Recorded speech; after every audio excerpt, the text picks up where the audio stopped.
Oh boy. Did anybody get the license plate of the truck that ran over me?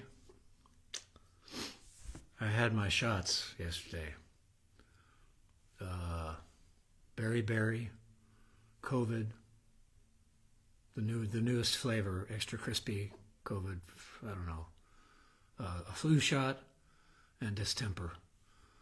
So I'm kind of clobbered today, I don't mind telling you. But do come in. I've got a guitar to show you because it's the Friday Noontime webcast. Dry your tears. It's going to happen. There we go. Yeah, it looks like we got a picture and everything. Terrific. All right. Today's offering is a brand that's brand new to me, hence the term brand new, by a fellow named Adam Chan in Singapore. Do you remember a few weeks ago, there was a beautiful guitar in here made of the tree mahogany, all in parquet, all in little teeny squares. It was way too ornate to sound as good as it did. It was a fantastic sounding guitar and a beautiful thing as well. Frequently, I think a lot of us look at a really beautiful, ornate guitar and think, yeah, but how does it sound? Always a valid question, I think. That one flew out, was by a fellow named Jeffrey Young. Flew out the door because it was a great sounding guitar. This guitar is by one of his students, Adam Chan, also the tree mahogany. How about that? Make sure we've got a picture happening here. Come on in, all one of you, whoever you are. Whoever that is, how's the sound? Can you hear everything okay? Big modern sound. This is one of those modern sounding guitars, which is to say, tons of overtones. Wow, huge. It's a biggish guitar. It's kind of a big OM-ish size.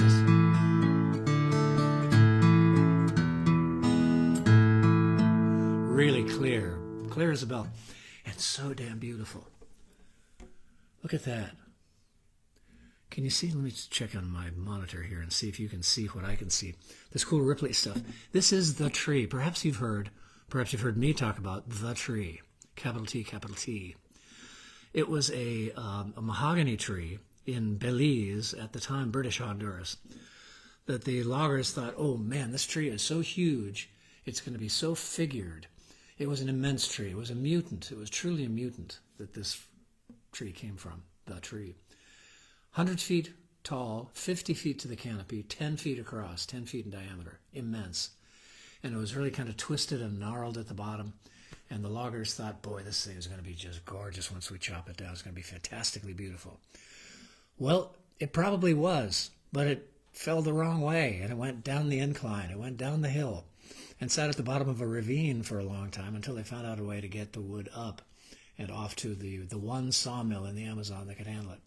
So, but this is it. This is the tree. Often, if you saw this anywhere aside from guitars, where it sounds great. It's not just pretty. It's really wonderful sounding wood.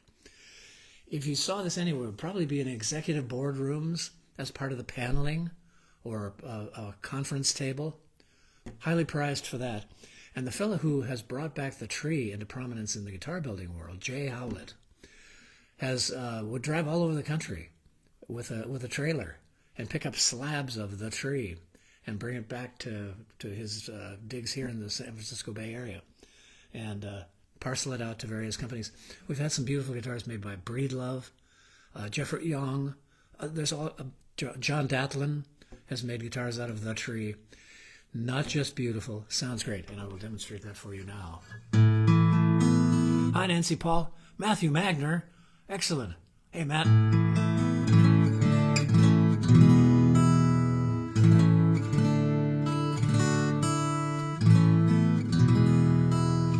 So different from a Martin or a Gibson.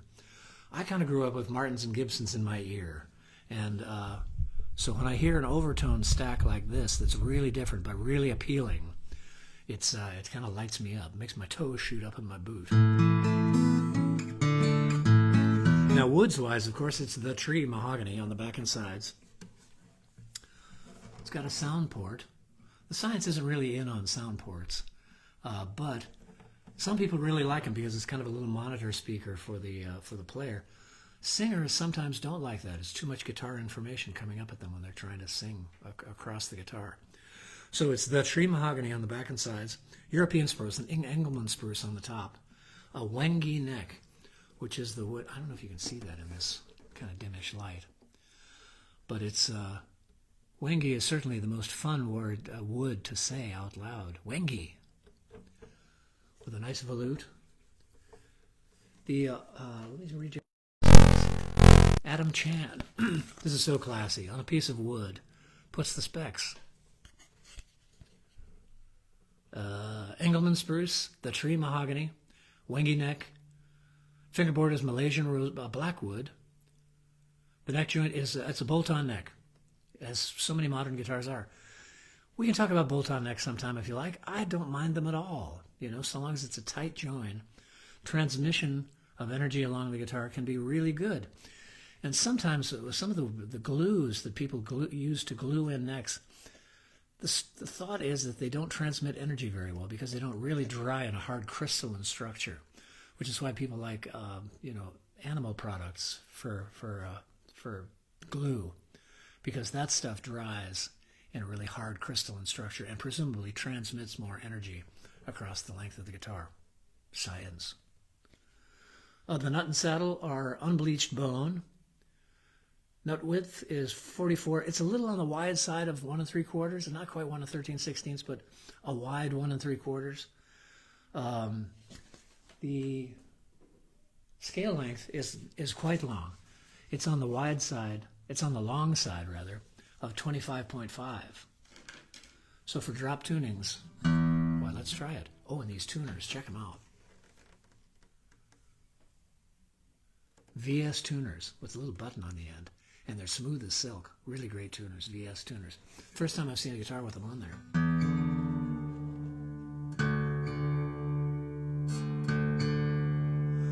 Yeah, ooh.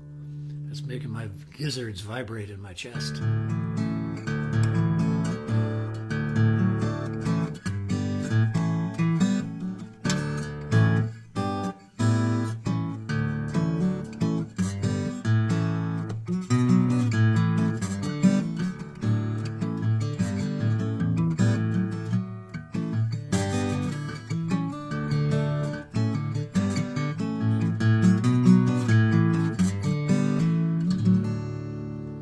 Lovely for drop tunings.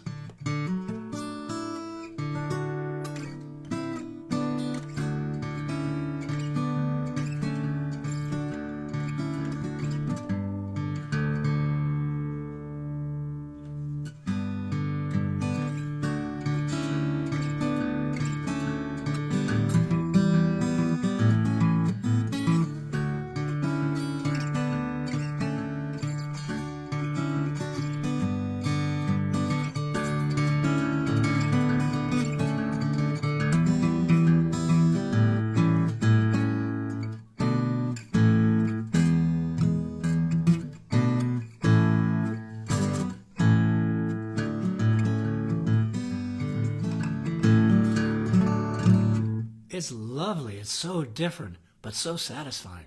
So different, I should say, from the Martins and Gibsons that got hardwired into my brain and my nervous system back then. A few years ago. Hi, John Boy Wittenberg. There you are. Good to see you. Terrific. Hi, Bob and Kenny.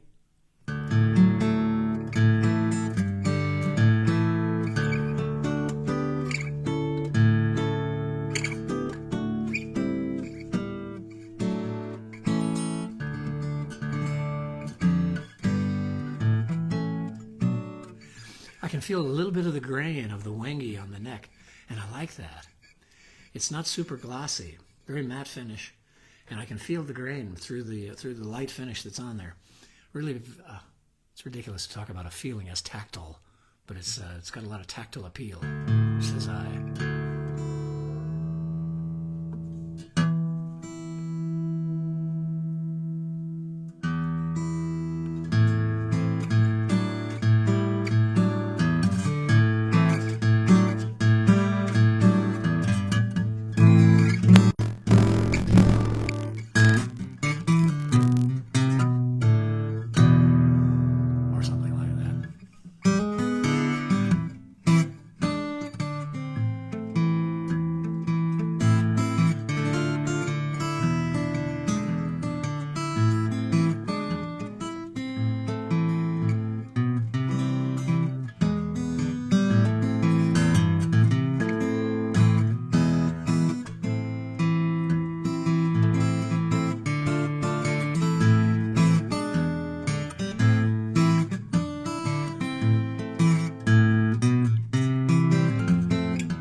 beefy tone.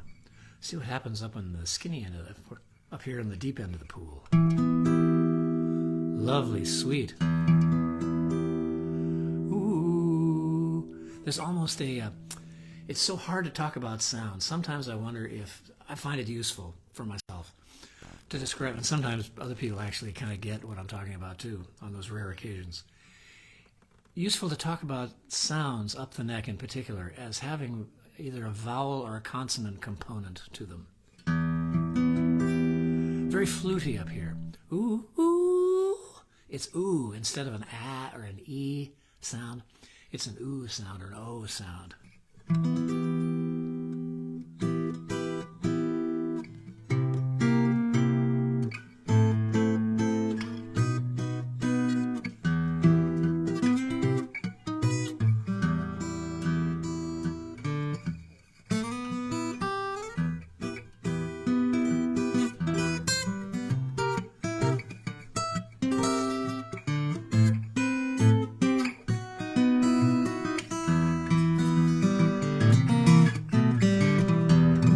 Thing. Am I overdriving the mic? Hey, Bob Hauser. Dave Hard, how are you? 10 demerits, you're late, Hard. And as always, feel free to pass this along, to share this video, either live or when I conclude, to like-minded souls that might be interested in hearing these lovely guitars get played. Might even be interested in perhaps purchasing one. This one is for sale. It's for sale for 15,000 American dollars. And I say, worth every cent, says me.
Wow, what a sweetie. Adam Chan. It's an Adam Chan guitar. It's he's from Singapore. Look him up. Look him up online. Lovely website. And he's way into, as you'll see on the website, he's way into using lots of non-standard woods. He makes a very good point. He says there's 600 varieties of guitar buildable trees out there, and we only use a handful of them at the moment. Do you know, the tree mahogany is rare and wonderful and getting rarer and more wonderful. And it sounds like this, you know. But walnut is great.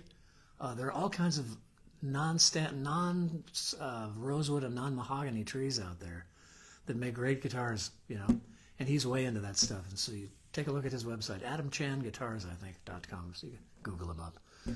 And take a look. Ooh, lively guitar. Doom, doom, doom. Yeah.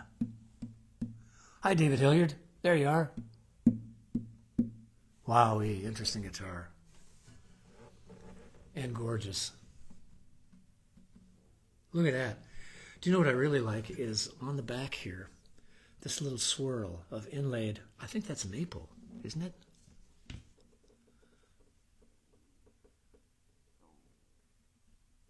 Yeah. That's maple. Look at that. Little teeny, perfectly linear line. Linear line. Thank you. Gorgeous. and on the fingerboard as well. I wouldn't know how to describe this shape, but it's kind of a theme on this guitar. I'm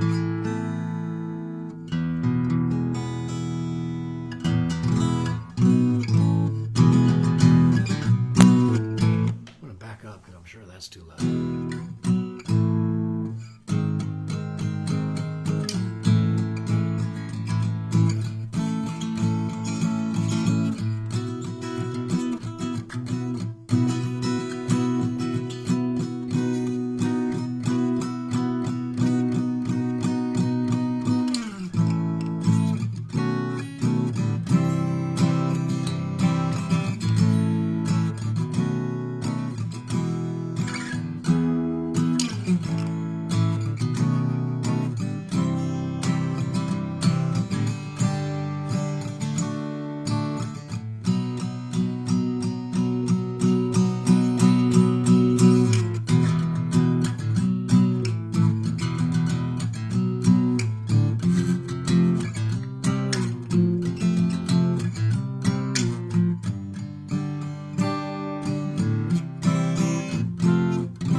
Come and play it. That's all I can say. You got to come in and play it.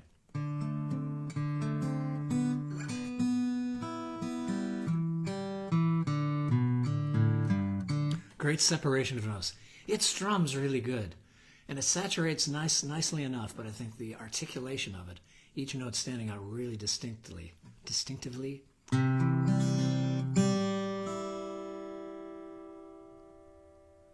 Just got strung up yesterday, so forgive my tuniness.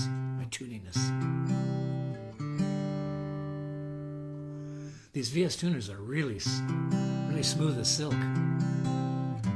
Well, there it is, folks. I've held you up from your lunches long enough. Thanks for tuning in to the Friday Noontime webcast. Next week, I think we're going to be featuring a D35 that is super cool, a custom D35 that at least one famous luthier has said is probably one of the best D35s he's ever played. Tune in next week, folks, and it'll be Friday at noonish here on the West Coast. Do leave any comments or questions you have down below. I'll get to them pronto. And thanks for tuning in. Your old pal Stevie Coyle here at Mighty Fine Guitars, signing off for now. Happy Halloween. Get your shots.